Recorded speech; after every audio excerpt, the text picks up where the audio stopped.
A todos y bienvenidos a este encuentro que se pone como introducción a la cuarta ponencia que tendremos después sobre la relación entre Don Giussani y el cardenal Jorge Mario Bergoglio, luego Papa Francisco. Como recordaba ayer en la ponencia sobre la relación entre San Juan Pablo II y el siervo de Dios, don Luigi Giussani, el ponente, don Alberto Frigerio, él puso de manifiesto que la sintonía extrema entre San Juan Pablo II y don Giussani tenía una razón teológica. Lo podréis comprender y leer cuando se publiquen las actas de este congreso, de estas jornadas. Me corresponde ahora decir tres cosas. En primer lugar, ¿por qué hemos querido este testimonio? ¿Por qué hemos pensado en el marco de estas jornadas pedir a Ione este testimonio? En segundo lugar, brevemente aludir a la ponente. Y en tercer lugar, ¿por qué es tan significativo este testimonio? En primer lugar, ¿por qué hemos pensado en este testimonio? Me sirvo de las palabras de Charles Péguy, sin duda uno de los autores, sino el autor preferido por don Giussani, indudablemente. Cuando dice que hemos pensado en este encuentro, cito, por la profunda idea cristiana que en los registros de Dios los nombres no se borran. Es una profunda idea cristiana que el misterio de Dios en la historia está vinculado a nombres que se suceden, está vinculado al nombre de cada uno de nosotros. Y en este sentido, Ione Echarri tiene un nombre en la historia que vincula a San Juan Pablo II con el siervo de Dios, don Luigi Giussani. ¿Y esto por qué? ¿Por qué en los registros de Dios los nombres no se borran, no se olvidan? Porque Dios nos atrae así de mil maneras, pero sin duda, no en primer lugar con una explicación, con un discurso, sino pasando a través de hombres, sino a través, revelando su belleza en una carne humana, haciéndose presente a través de una carne humana. Y este modo de comunicarse culmina evidentemente en nuestro Señor Jesucristo. Por eso es tan importante escuchar los testigos que han podido ver y oír a los santos o a los testigos significativos, más significativos en la historia. La importancia que tiene ver, no solo escuchar de otros o leer, la importancia que tiene ver, pensemos en la importancia que revisten las imágenes, la importancia para el culto en la tradición oriental, por ejemplo, del Oriente cristiano, radica en esta sencilla intuición, en esta sencilla realidad, que Dios nos atrae asumiendo una carne. Es una intuición que antes que patrística de los padres es bíblica y en particular de manera verdaderamente estupenda, admirable en San Juan. Bien, por lo tanto hemos pensado en este testimonio para poder escuchar, ver y escuchar a un testigo que ha podido ver y escuchar a un santo y a un siervo de Dios. Ione Charri es fisioterapeuta por la Universidad Complutense de Madrid, ha cursado sus estudios con el llamado concepto Bobat en Londres, donde obtuvo el título de fisioterapeuta neurológica y profesora internacional. En 1997 trató de su enfermedad, el Parkinson, a San Juan Pablo II y a Don Giussani, que mantenían entre ellos una estrecha amistad. Me gusta señalar simplemente, porque no hace falta que me extienda en este aspecto, que secundando una sugerencia del mismo Don Giussani, Ione ha ido creando un círculo virtuoso, una escuela de fisioterapia neurológica, formando así un gran número de discípulos. Por tanto, gracias a esto, los beneficios de la fisioterapia neurológica se han extendido en medida exponencial tanto en Italia, donde Ione ha vivido y trabajado durante 23 años, como en España, donde reside actualmente. Por último, el tercer objetivo de mi intervención, por qué este testimonio es particularmente significativo, sumamente interesante. También aquí dejo la palabra a mi amigo Peggy, que lo dice estupendamente. Dice Peggy: porque cuando enfermamos, la enfermedad es la situación en la que, por fin, nosotros calibramos nuestra incapacidad. Es la situación en la que, por fin, calibramos lo más justamente posible, lo más sanamente, en la que vemos nuestra miseria y nuestra debilidad. Consideramos y contemplamos nuestra angustia. Conocemos, por fin, la realidad de nosotros mismos y de nuestra suerte. En la enfermedad y la prueba es cuando nuestra realidad nos aparece desnuda, como lo que es. Esos son los únicos momentos de la vida en que no se miente, en los que no se disimula nada, en los que se es verdaderamente sincero. Y en otro pasaje, siempre de su diálogo entre la historia y el alma carnal, el alma encarnada, el alma de cada uno de nosotros, en ese diálogo, añade: se está refiriendo a Jesucristo, pero por analogía, lo que él dice es cierto, es verdadero también para cada uno de nosotros, para cada uno de los que se incorporan a Cristo.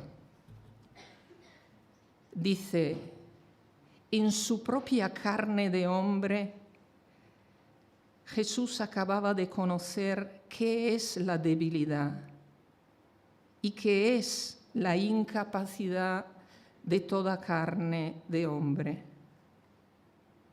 Y al punto acababa de hacerles la dolorosa confidencia: Padre mío, si es posible que pase esta prueba, si es posible que no pase por esta enfermedad, pero no se haga mi voluntad sino la tuya.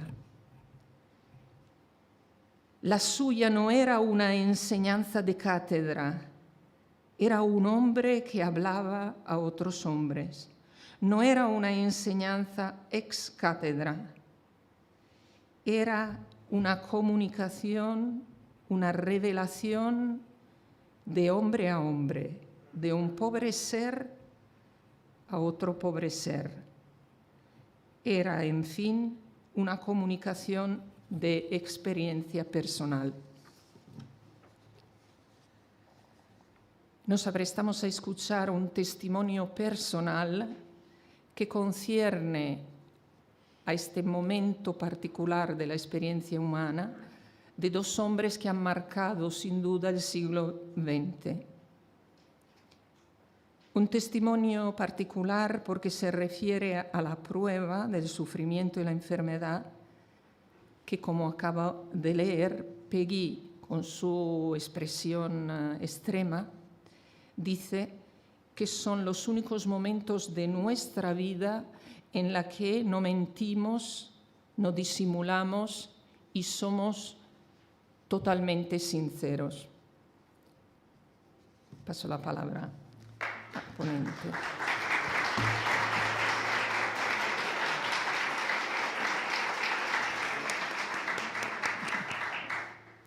Gracias por haberme invitado a este momento tan importante para mí, porque podéis imaginaros lo que ha supuesto redactar todas estas cosas, todas las cosas que me han venido en la cabeza, ¿no?, para poder escribir esto que os voy a contar ahora. El título de mi testimonio es San Juan Pablo II y don Giussani frente a la enfermedad. Para afrontar este argumento, considero conveniente recurrir a cómo San Juan Pablo II y Giussani han vivido, porque en el momento de la enfermedad se pone de manifiesto por qué uno vive, cómo y por qué uno vive. Estos dos hombres tenían el mismo problema, la enfermedad de Parkinson. Os voy a contar algunos pequeños detalles. Esta es una enfermedad progresiva del sistema nervioso central. Os enunciaré algunos síntomas que ellos sufrieron.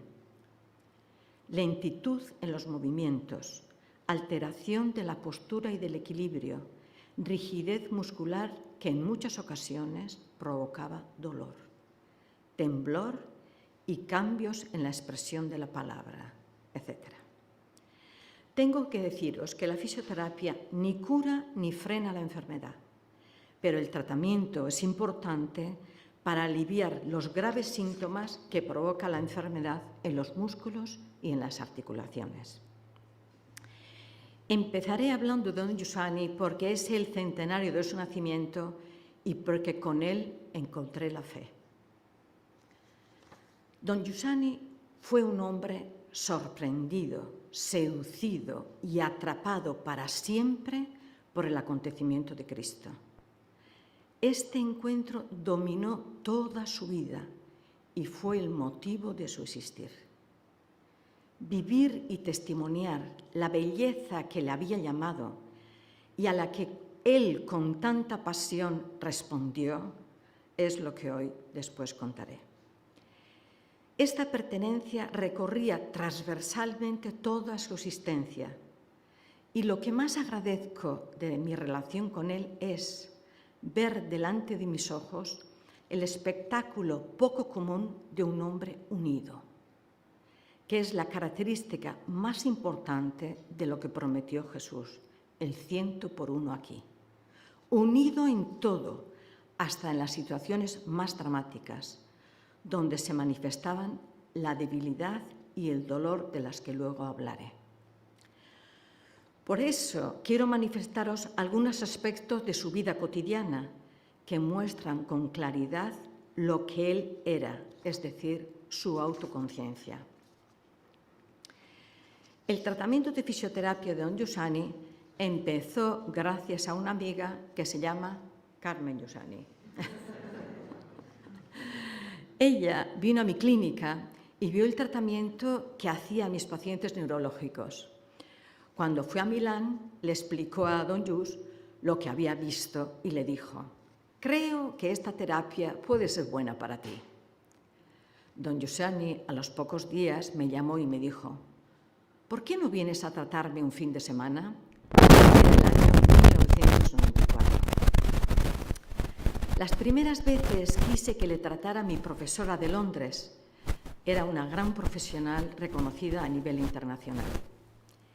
Ella le hizo la sesión de fisioterapia y don Giussani experimentó un alivio tan grande de sus síntomas que dijo con toda la naturalidad: pero si una persona experimenta un beneficio tan grande cuando es tocado por las manos de otra persona, ¿qué será ser tocado por el ser? ¿Qué será ser tocado por el ser? Todos los allí presentes nos quedamos en silencio, porque en él ya la enfermedad manifestaba su duro rostro y, sin embargo, decía: ¿qué será ser tocado por el ser? Desde aquel día yo quería saber qué significaba eso que decía, pero quería saber qué significaba en su vida cotidiana. Hace muchos años, Marx dijo que la religión es el opio del pueblo. Sin embargo, don Giussani decía siempre: hombre religioso es quien vive intensamente la realidad. Y yo decía: yo quiero saber cómo tú, don Gius, vives intensamente la realidad, porque ahí es donde se entiende todo.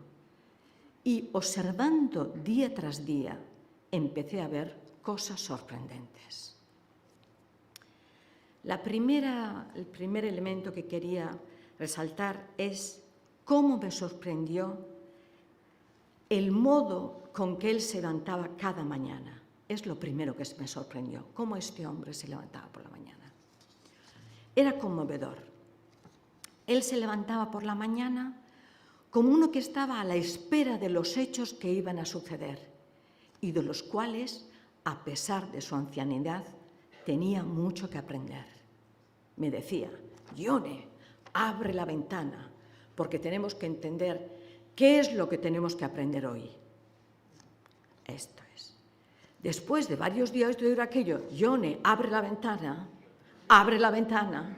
Entonces le dije un día: Jus, abro la ventana y tenemos que ver qué es lo que tenemos que aprender hoy. ¿Qué es lo que tenemos que aprender? Y le digo: que todo este día se nos ha dado para conocerlo y amarlo. ¿No? Esto es. Entonces, también yo ahí me quedé en silencio y comprendí que él quería vivir la realidad descubriendo cada mañana no solo lo que pasaba en ella, sino quién estaba en el fondo de la realidad. ¿Quién? Este quién es el que daba el valor y el significado a todas las cosas. Se percibía una relación personal y familiar con el misterio, que le hacía vivir la realidad como don, algo donado a él, a su propia vida, y a la que él deseaba adherir con un corazón de niño. Yo ahí entendí el significado de la vida como vocación en acto.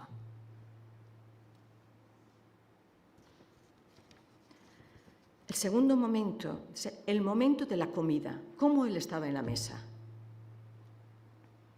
Estábamos comiendo espaguetis con aceite y ajo y guindilla. Y dijo: ¡qué rico!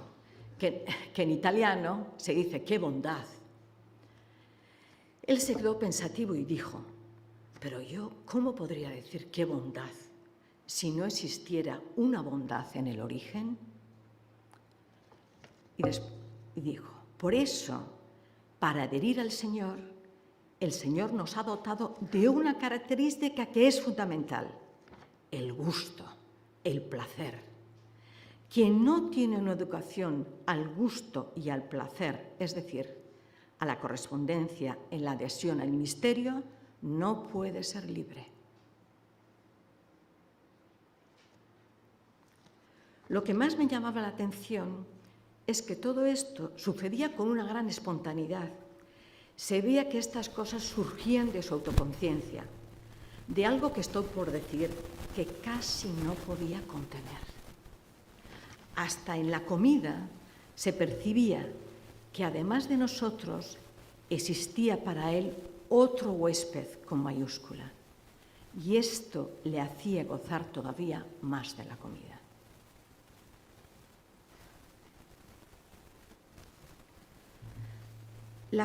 La tercera cosa que os quería resaltar es la consideración que tenía de la gente que estaba a su servicio.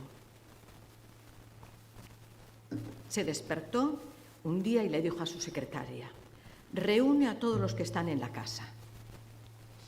Éramos un pequeño grupo, nos juntamos alrededor de su cama y nos dijo: nosotros estamos aquí porque cuidáis de mi salud, y eso está muy bien, pero no solo por eso.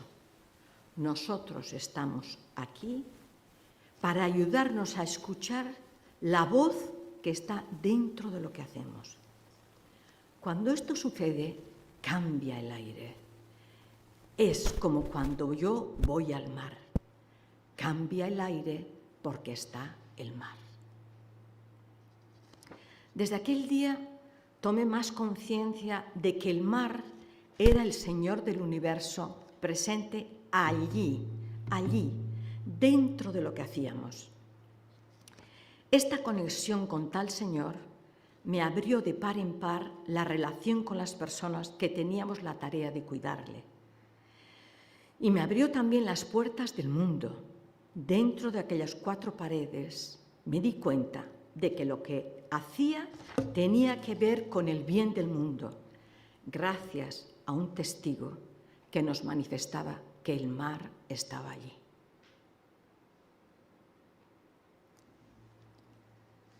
El cuarto punto es cómo él aprendía de la enfermedad.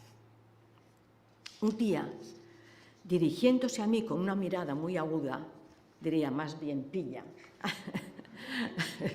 me dijo: ¿a que no sabes lo que estoy aprendiendo de la fisioterapia? Pues yo me quedé sorprendida y le dije: ¿Pero qué es lo que estás aprendiendo? Estoy aprendiendo la relación de la fisioterapia con la moralidad. Os podéis imaginar el estupor de mi rostro, ¿no? Fisioterapia con la moralidad.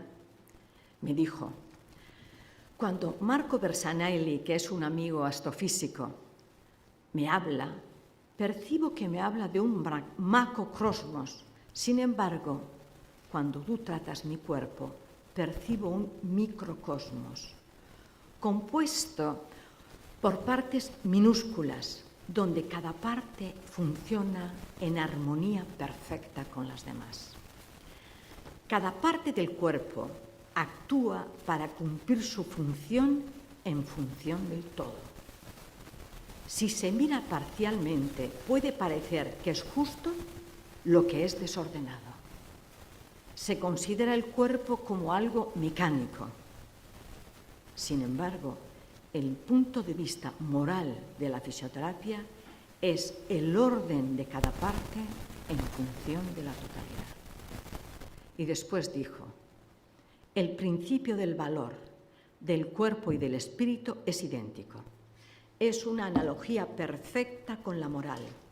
Consiste en la unidad de todo el hombre, físico y conciencia. Estoy viendo cómo transmitir lo que estoy aprendiendo en la fisioterapia.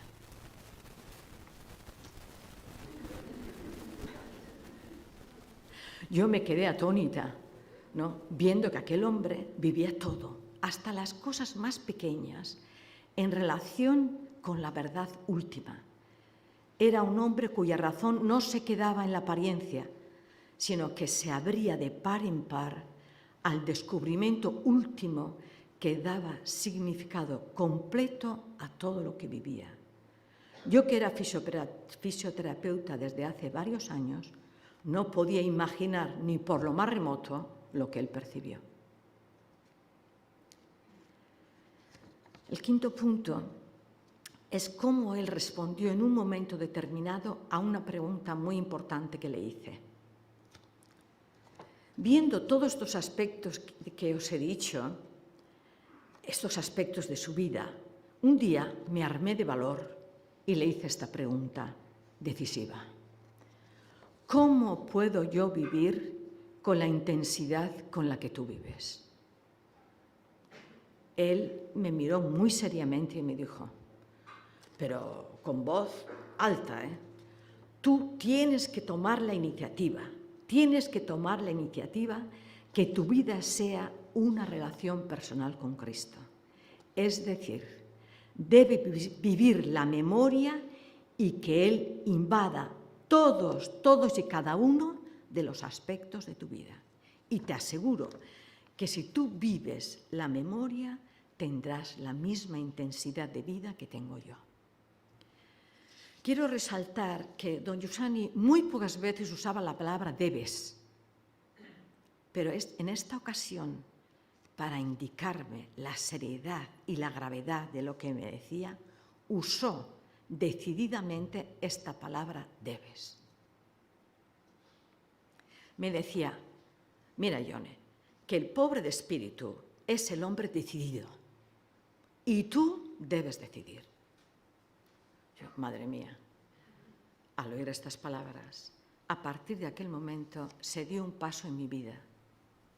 Deseaba vivir la misma belleza de vida que estaba viviendo él a pesar de su enfermedad y aceptar el reto que don Giussani me había lanzado. La sexta consideración es la relación con don Giussani cambió completamente mi forma de trabajar. Como sabéis, yo soy fisioterapeuta neurológica.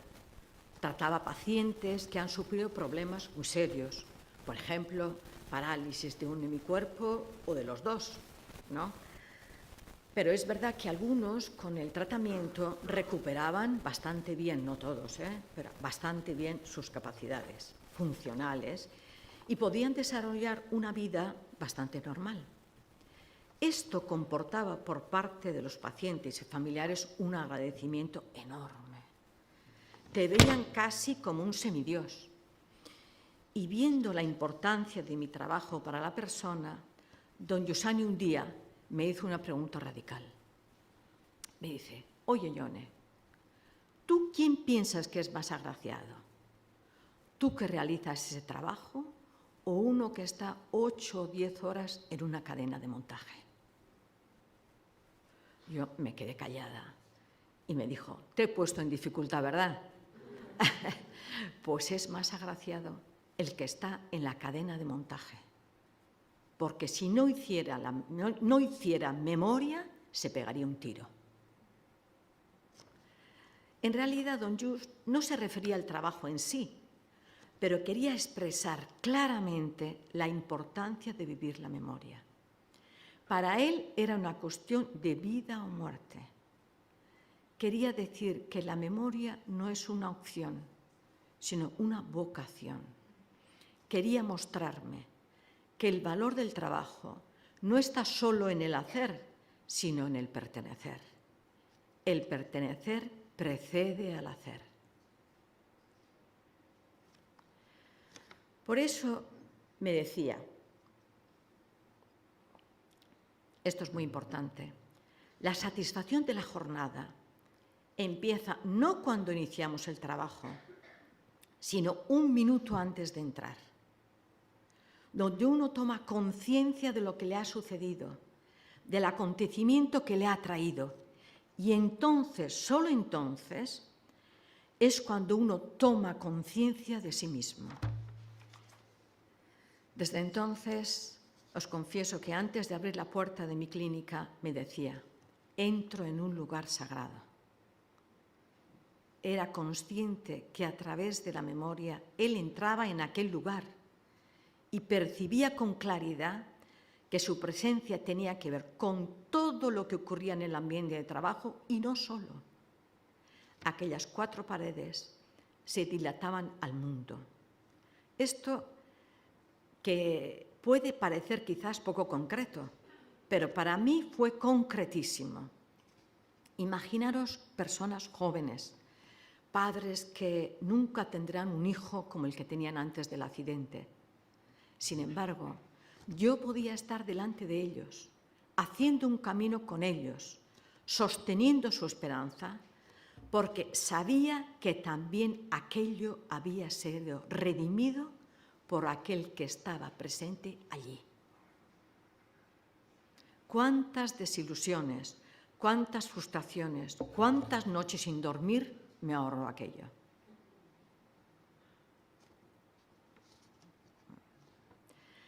Él siempre me recordaba, para estar complacientes con nosotros es necesaria mucha fuerza para sostener la esperanza de los hombres. Y esta fuerza no procede de ti, me decía, no te hagas ilusiones. O tú vives de la memoria de Cristo, o si no, no podrás mantener la mirada al frente. Fijaros qué realismo, ¿eh? Tú al inicio lo harás, pero después, poco a poco, empezarás a bajar la mirada, después a dar un paso atrás, después a quejarte, después perderás el entusiasmo para servir a la obra maestra del Creador, que es el hombre, y para trabajar por la gloria humana de Cristo.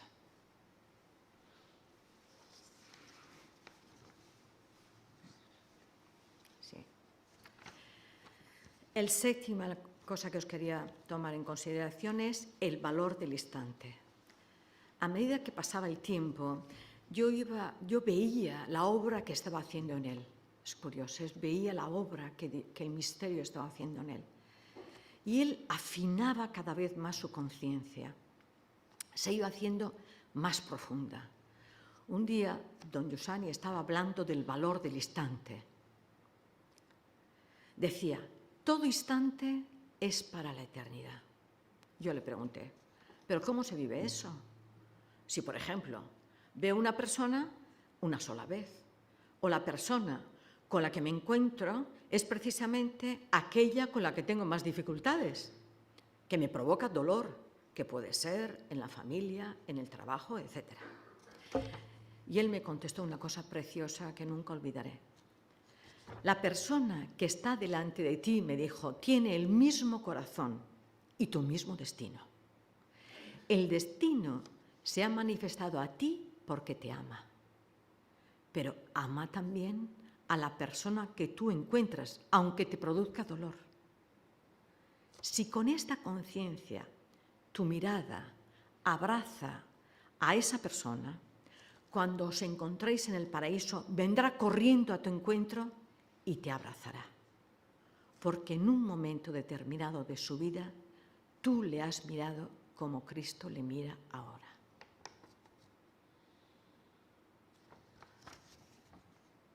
Quedé muy impresionada. Pensé, verdaderamente hace falta mantener el deseo de ser educados para mirar de esta manera. Porque así nada se pierde, ni el instante aparentemente banal de una mirada, ni el dolor provocado por una persona. Él me enseñó a mirar a las personas con respeto, que no es tratarla con educación, es mirar a una persona teniendo presente a otra con mayúscula.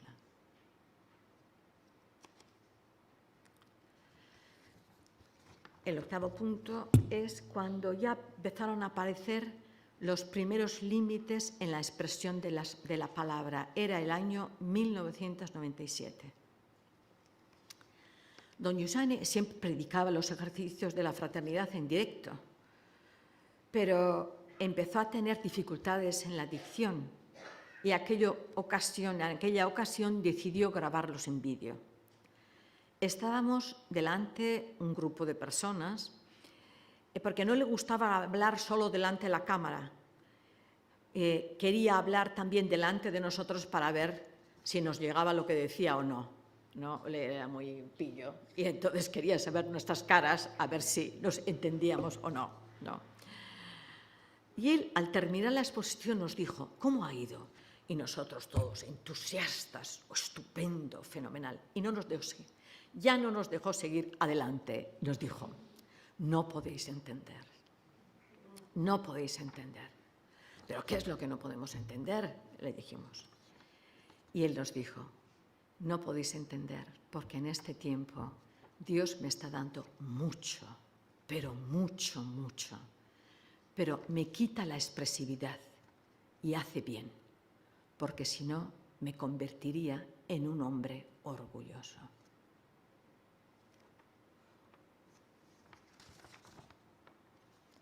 Y aquí empezamos en el itinerario del dolor, ¿no? O sea, apareció en la enfermedad, seguía su curso y empezó a aparecer el síntoma más temible, que es el dolor.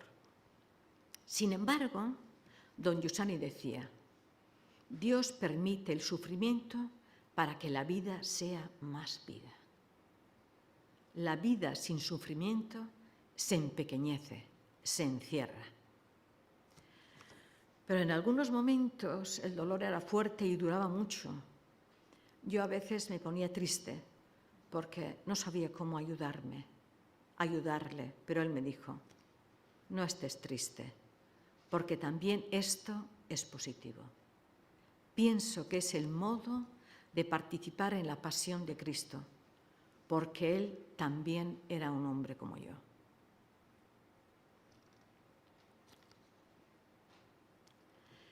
La vida se hacía cada vez más dura, perdía movilidad, expresión de la palabra, tenía momentos dolorosos, etc.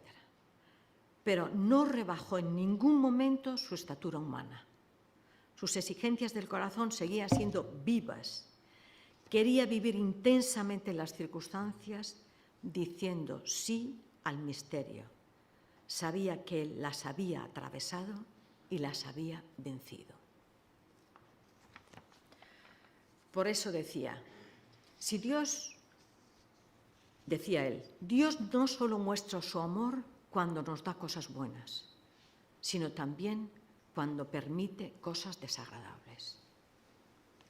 Y es curioso, esta certeza en el amor que Dios le donaba se percibía muchísimas veces en su estado de ánimo. No era un hombre cabizbajo, triste, se percibía en su estado de ánimo. Un día que estaba mejor dijo, la Virgen María, San José, San Riccardo Pampuri, que era un santo italiano, es como si me dijeran, te apreciamos, adelante, que nosotros ponemos todo de nuestra parte. Se animaba. Pero un día descubrí que vivía también otro tipo de dolor. Estaba muy triste, yo le dije, ¿te pasa algo? ¿Estás mal? Él me respondió, no me pasa nada, nada físico, pero no puedo soportar la idea que tantos hombres no conozcan a Cristo.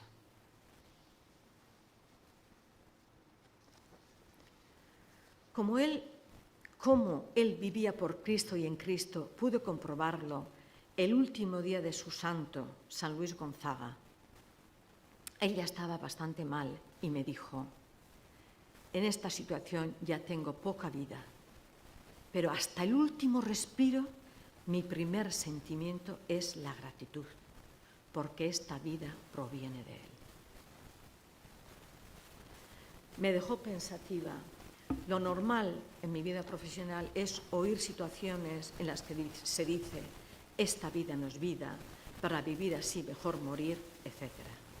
Sin embargo, su sentimiento primario era la gratitud, era el reconocimiento de Dios como la fuente que le comunicaba el ser.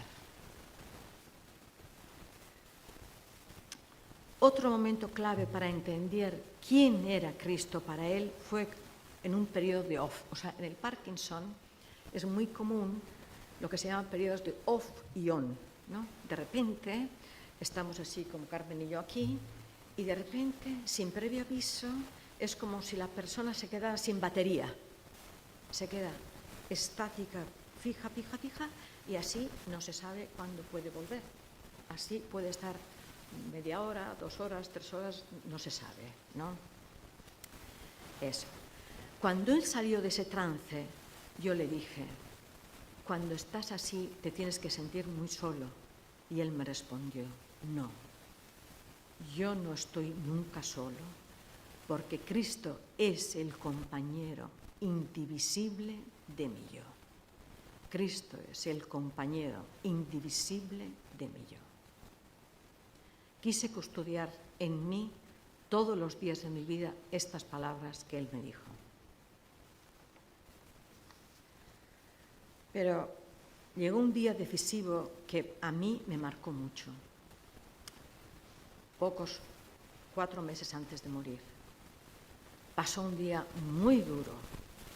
Por la tarde, cuando pasó todo, me dijo: Yone, qué jornada tan horrible. Él era así, un hombre realista.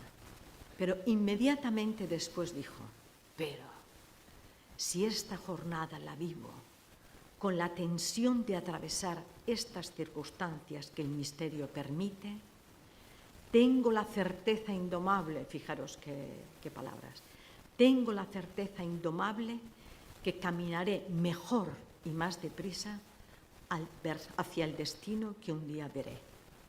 Mucho más que todos los proyectos que yo me había hecho sobre este día. Por esto, esta jornada es bella porque es verdadera.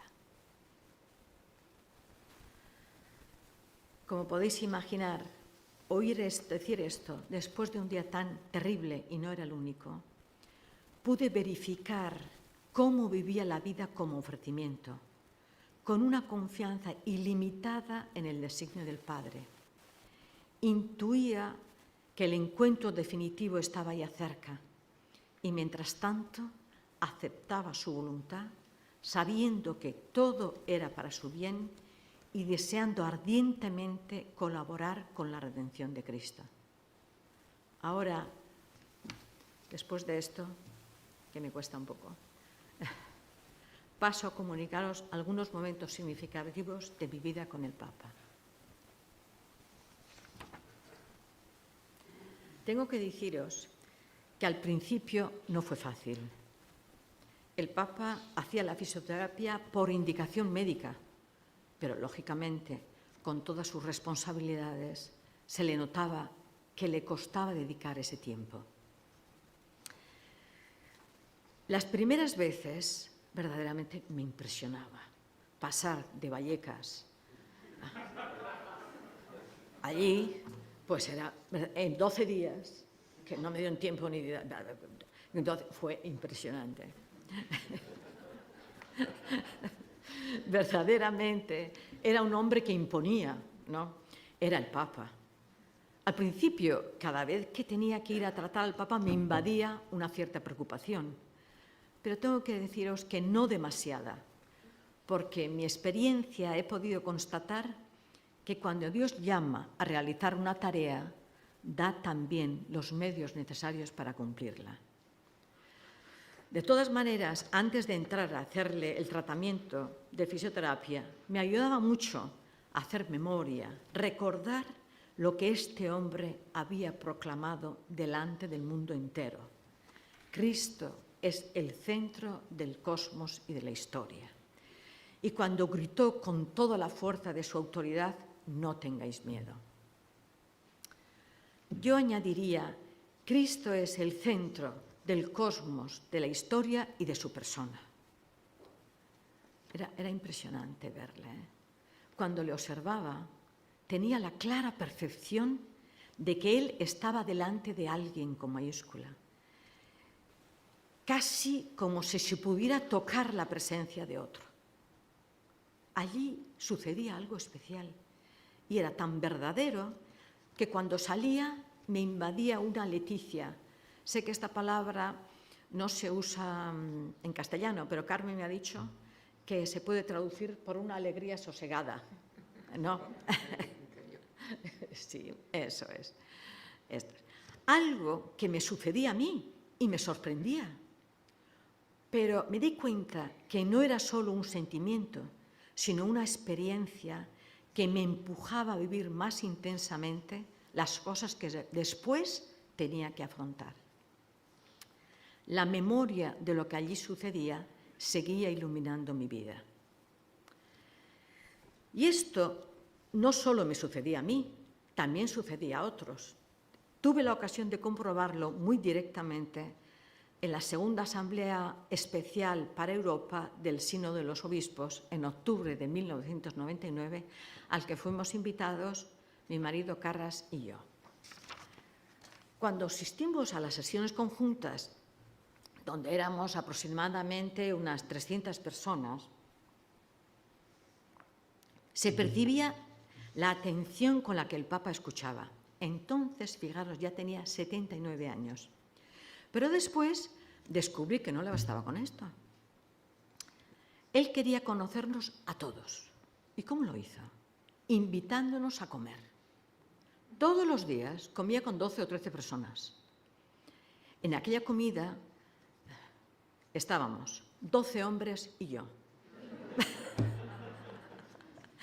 El Papa tenía un dossier de las personas con las que iba a comer y me llamó la atención que a cada una le hacía las preguntas más incisivas para saber quién tenía delante. Se percibía claramente que tenía un interés por cada persona. Cada uno se sintió único delante de él y pudo percibir su intensa mirada y su acogida. Se creó un clima de una gran concordia. Era estar delante de un Padre que acogía a cada uno. De hecho, yo pensé, el Padre Eterno debe ser algo parecido, pero infinito. ¿No? Cuando salimos de aquella comida con el Papa, en el patio de San Dámaso, ocurrió una cosa muy curiosa. Los 12 hombres empezaron a hablar todos a la vez, como si no pudieran contener lo que allí habían vivido. Y como no se entendían, empezaron a gritar. Yo desde un rinconcito les miraba atónita, hasta que un guardia suizo vino y nos preguntó si necesitábamos ayuda y si nos pasaba algo serio, ¿no? Ya lo creo. Allí estaba sucediendo algo serio. Me evocó, me acordé de Pentecostés, cuando los apóstoles salieron a la plaza y la gente se preguntaba si estaban borrachos. Algo así. Entonces allí percibí que aquellos hombres habían captado lo mismo que yo captaba en las sesiones de fisioterapia. Se veía claramente en el Papa la plenitud y la fascinación que Jesucristo aportaba a su vida concreta. Otro aspecto que os quería comentar que me marcó mucho fue la Jornada de la Juventud el año 2000 en Roma. El Papa tenía una pasión por los jóvenes y allí se encontró con 2 millones de jóvenes. Poco antes que el Papa viniera había un alboroto, un griterío impresionante, como es normal. Pero apenas se supo que se acercaba el papamóvil, se empezó a instaurar un silencio lleno de expectativa y de espera. Me llamó profundamente la atención la seriedad de su discurso. Aunque se dirigía a personas jóvenes, no rebajó para nada la densidad de sus palabras. Lo que más me impresionó fue la capacidad de dialogar con aquel inmenso pueblo. Era un anciano que dialogaba con todos aquellos jóvenes. Parecía que les hablaba a cada uno. De hecho, muchos de ellos, frente a su propuesta, decidieron allí su vocación. Uno de ellos, que ahora es misionero, me decía, no puede ser, este hombre me ha oído, es como si hubiera escuchado lo que yo llevo dentro. El Papa hablaba como Jesús, con autoridad. Su discurso era persuasivo porque era verdadero. Tenía en cuenta quién es el hombre y quién es el único que puede responder a todas sus profundas exigencias. Por eso fascinaba y convencía. Y ahora, nuestra amistad, al principio fue difícil, pero nuestra amistad creció mucho en el tiempo. No, cada vez que me veía, pronunciaba mi nombre en castellano, no Yone, me decía Juana, ¿no? Inmediatamente después, Chelina. Así se conoce a los miembros que pertenecen a Comunión y Liberación. Y después me decía Don Giussani. Juana, Chelina, Don Giussani, revoloteando con el bastón en el aire, ¿no? Sí. para recordar, pero esto era curioso, esto no era solamente un saludo, sino esto era para recordarme que él era Pedro, sí, pero él sabía que en un momento determinado de mi existencia apareció una persona que era Don Lluís y un lugar, el movimiento de comunión y liberación que me generó en la fe en Cristo. Él me recordaba todos los días mi pertenencia. Tuve la suerte de estar allí en su 80 cumpleaños, ¿no? Entonces yo le dije, felicidades, Santo Padre, qué barbaridad, 80 años. Y él me respondió, sí, 80 años, pero todavía soy un varón peligroso.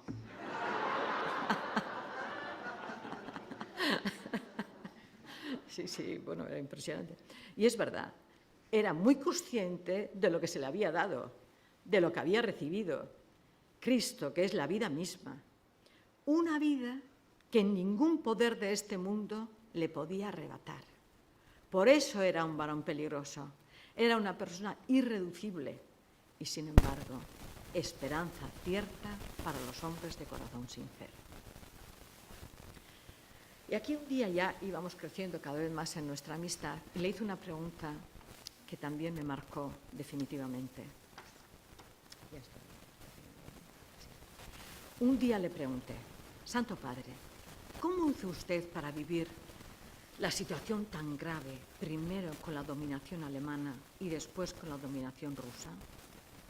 Él me respondió, muchos de mis amigos sacerdotes, religiosos y algunos casados también, perdieron la fe porque decían, si Dios existe, no es posible que pueda permitir un mal tan grande y tan prolongado en el tiempo.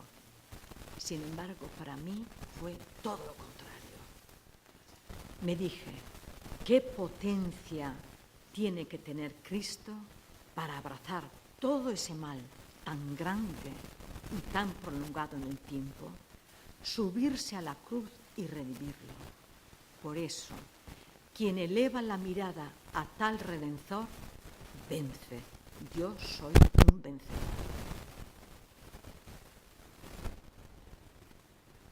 Me quedé en silencio, deseando custodiar para siempre lo que él me había comunicado. Y la última cosa que digo es la ancianidad, ¿no? Pasaba el tiempo y la enfermedad evolutiva iba mostrando su rostro cada vez más duro. Él, que era una potencia también física, mostraba cada vez más signos de debilidad en la movilidad, en el camino, en la expresión. Pero a pesar de ello, no se sustraía a presentarse en público, así, tal como era.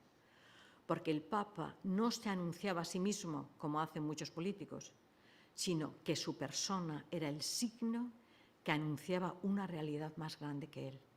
Anunciaba al misterio presente, capaz de dar significado y consistencia a la persona, aún en su gran debilidad. Esto no significa que las cosas no le costaran. Me acuerdo que en una aparición pública, mientras la gente aplaudía, dijo, hacéis bien en aplaudir, mientras tanto el Papa reposa. Esta presencia del Papa en su debilidad fue un fuerte aliciente para muchos ancianos. Muchos comprendieron que podían vivir su ancianidad con un significado, porque la propuesta de la fe que el Papa anunciaba era para todas las edades.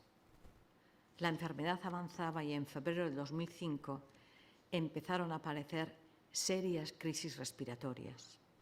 Entonces los médicos del Hospital Gemelli le propusieron la traqueotomía. Podéis imaginaros el duro golpe que fue aquella propuesta para el Papa. Pero él la aceptó. No se me olvidará nunca cuando se asomó a la ventana de la Plaza San Pedro y no pudo pronunciar ni una sola palabra. Aquella impotencia le hizo dar un puñetazo en el atril. Era un hombre. Sin embargo, momentos antes había vocalizado bien las palabras que tenía que decir, pero cuando llegó el momento no pudo hacerlo. Podemos imaginar la dureza de esos instantes.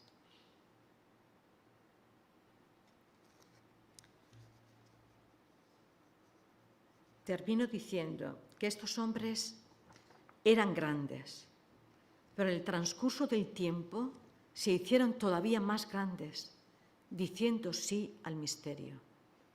El ofrecimiento y la obediencia confiada les hizo como niños, es decir, hombres no resignados, sino totalmente abandonados al designio amoroso del Padre, que los condujo hasta su puerto, al paraíso.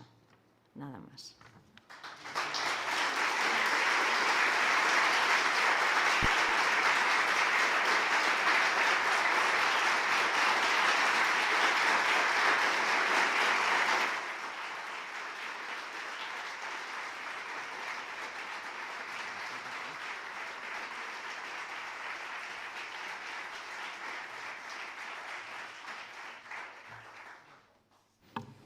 Simplemente doy las gracias que ya hemos expresado con este aplauso a Ione y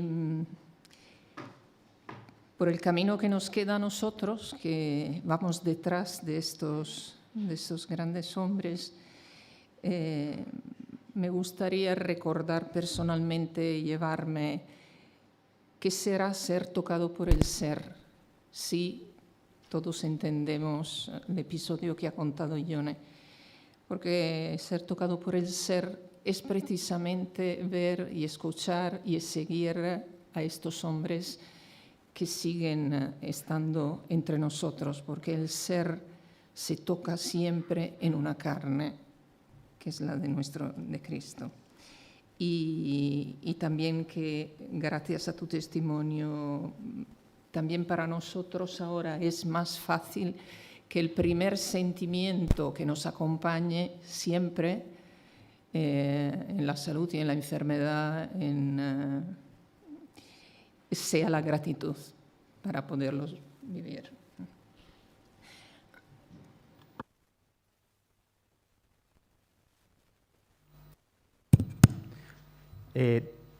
Dos avisos. Ahora a las 11:30